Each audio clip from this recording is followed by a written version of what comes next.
আসসালামু আলাইকুম। আশা করি আপনারা সবাই ভালো আছেন। অনলাইন জব নিউজ বিডির পক্ষ থেকে জানাচ্ছি আন্তরিক শুভেচ্ছা ও স্বাগতম। তো সরকারি চাকরিজীবীদের মহার্ঘ ভাতার প্রস্তাব আবার সামনে এসেছে এবং সরকারি চাকরিজীবীদের জন্য মহার্ঘ ভাতা দেওয়ার একটা সম্ভাবনা তৈরি হয়েছে।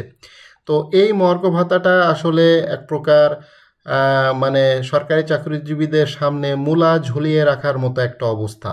তো যে জিনিসটা সরকার করতেছে সেটা হচ্ছে যে গ্রেড ভিত্তিক যে মর্গ ভাতা আছে সেটাই মূলত তারা দিতে চাচ্ছে। তো এটা কিন্তু অনেক আগেই তারা নির্ধারণ করে রেখেছিল, জাস্ট ঘোষণা দেওয়ার পক্ষই থেকেই এই কথাটি এখন আসতেছে। সেটা হচ্ছে গ্রেড ভিত্তিক 10 থেকে 20% মর্গ ভাতা দেওয়ার সুপারিশ করা হতে পারে।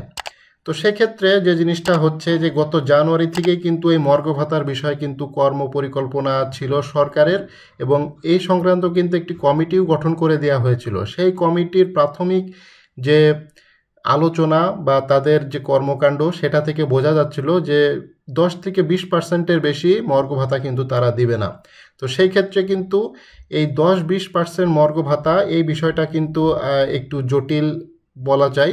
সেটা হচ্ছে যে গ্রেড ভিত্তিক যে মর্গ ভাতা সেটা হচ্ছে যারা 1 থেকে 10 গ্রেড আছে তাদের জন্য 10%, এবং 11 থেকে 20 গ্রেড যারা আছে তাদের হচ্ছে 20%। এখন যে প্রথম গ্রেডে যে চাকরি করে অর্থাৎ ফার্স্ট গ্রেডে যে চাকরি করতেছে তার 10% বৃদ্ধি হওয়ার ফলে তার কিন্তু মানে বেশ ভালো একটা অ্যামাউন্টের টাকা বেড়ে যাচ্ছে। অর্থাৎ তার যে পরিমাণ টাকাটা বাড়তেছে সেইটার পরিমাণে মানে ওই 20 গ্রেডে যে আছে তার 20% দিয়েও তার বাসা ভাড়ার টাকাটাও কিন্তু মূলত আসে না। মানে বাসা ভাড়া সে পায় সেটারও কিন্তু ডাবল হচ্ছে।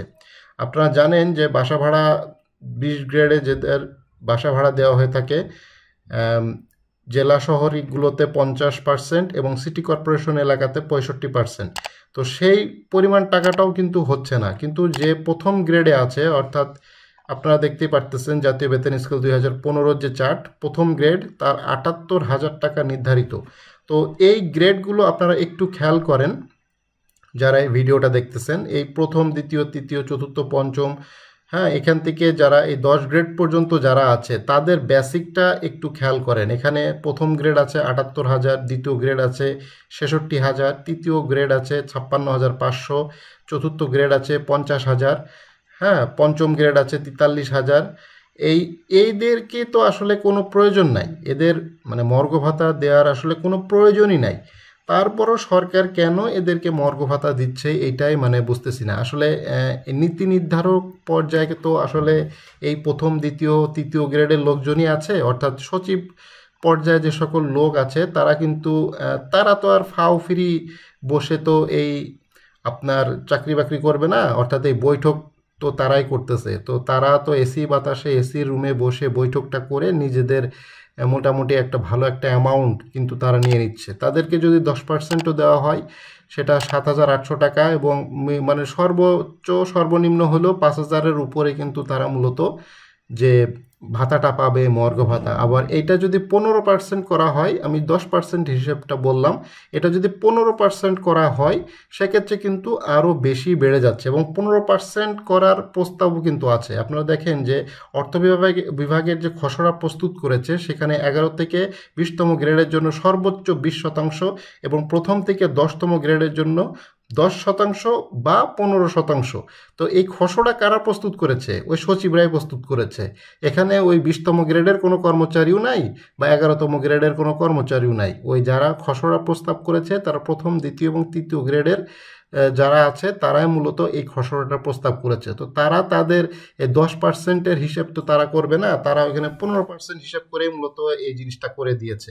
তো এখন 15% হিসেব করলে যদি 15%-এর হিসাবে যদি একজন এখানে যদি তৃতীয় গ্রেডের অর্থাৎ 56,500 টাকা যার বেসিক, আপনি দেখেন 56,500 টাকা যার বেসিক, সেখানে যদি সে 15% হারে যদি এই মর্গ ভাতাটা তার দেওয়া হয় তাহলে 8,475 টাকা, মানে এই টাকাটা একজন 20তম গ্রেড বা এই নিচের যে গ্রেড আছে তাদের বাসা ভাড়ার টাকাও কিন্তু ওঠে না।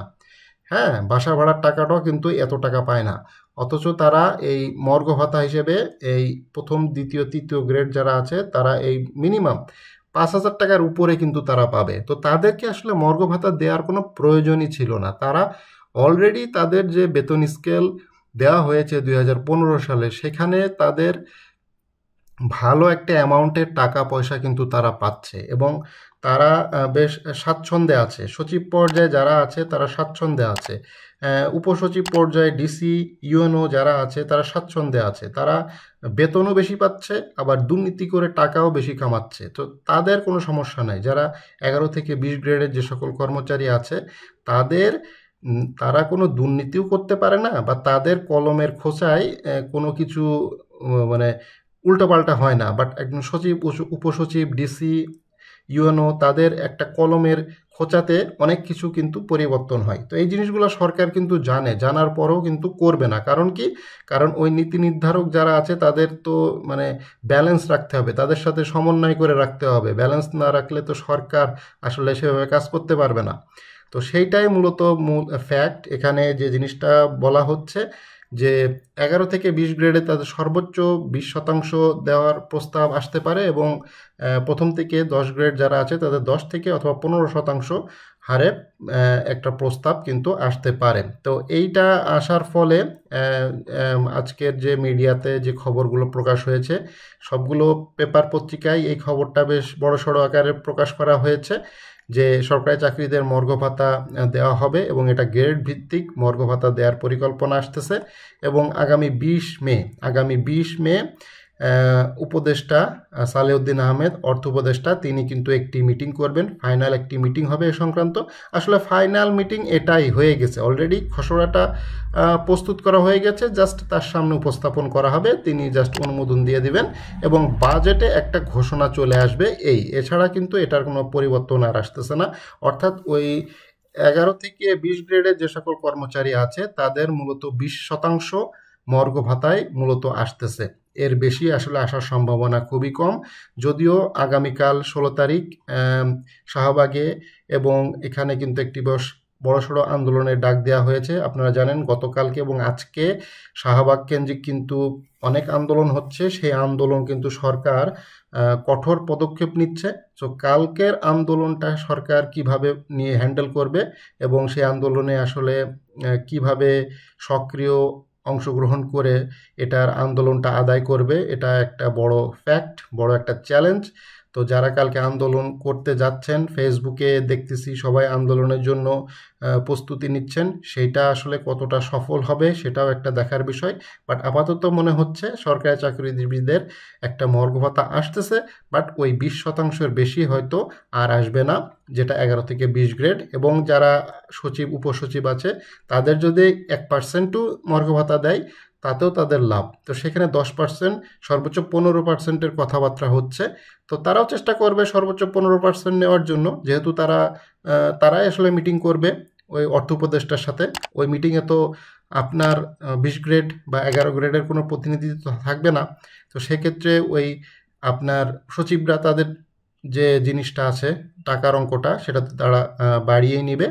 এবং সর্বোপরি যেটা বলা যায় যে এক ধরনের মূলা ঝুলিয়ে রাখতেছে আপনার উপরে, আপনি জাস্ট দেখতেছেন। মূলাটা হচ্ছে আপনার মর্গ ভাতা, আপনি জাস্ট দেখতেছেন উপর থেকে, নিচ থেকে দাঁড়ায় উপরে দেখতেছেন যে মর্গ ভাতা আসতেছে বা মর্গ ভাতার টাকাটা আপনি পাইতেছেন। বাট সেই টাকাটা পেয়েও আপনার আসলে কোনো লাভ হবে না। এবং এই মর্গ ভাতা বৃদ্ধির ফলে যে জিনিসটা হবে, কার্যকর হওয়ার পরে দেখবেন বাজারের পরিস্থিতি সম্পূর্ণ চেঞ্জ হয়ে গেছে। বাজারে সব কিছু চেঞ্জ হয়ে গেছে, বাজারের দাম দেখবেন হু হু করে বেড়ে গেছে। সো ওই মর্গ ভাতা 20%-এর যে টাকা যেটা আপনার পকেটে আসতেছে, সেটার আসলে কোনো কার্যকারিতা থাকতেছে না। এবং গত সরকারের আমলে যে 5% বিশেষ প্রণোদনা ছিল, সেটাও কিন্তু তুলে নেওয়া হচ্ছে। হ্যাঁ, এখন তুলে নেওয়া হচ্ছে বিভিন্ন দোহাই দিয়ে, বলবে যে এটা তো ওই ফ্যাসিস্ট সরকারের দেওয়া, সো এটা বাতিল করতে হবে। হ্যাঁ, এই বলে কিন্তু এই 5% ইনক্রিমেন্ট ওটা বাতিল হবে। ওটা বাতিল হয়ে এই সরকার যেহেতু মর্গ ভাতা দিছে, এই মর্গ ভাতার মূলা ঝুলায় আপনাকে মোটামুটি একটু চুপ করার ব্যবস্থা করে দিবে। আর সচিব পর্যায়ে চুপ হয়ে থাকলে তো কোনো সমস্যাই নেই। কর্মচারী যারা আন্দোলন করবে তাদেরকে বিভিন্ন আইনের আওতায় এনে বিভিন্ন হুমকি ধামকি এগুলা দিয়ে মূলত আপনাকে শান্ত করে রাখবে। তো এই হচ্ছে মূলত মূল কথা। সরকারি চাকরিজীবীদের একটা মর্গ ভাতা তারা দিচ্ছে, বাট এখানে যে লাভ যেটা হবে সেটা হচ্ছে যে সচিব উপসচিব তারাই লাভবান হবে, বাট 11 থেকে 20 গ্রেডের যে সকল কর্মচারী আছে তাদের কোনো লাভ হবে না। আশা করি ভিডিওটি ভালো লেগেছে।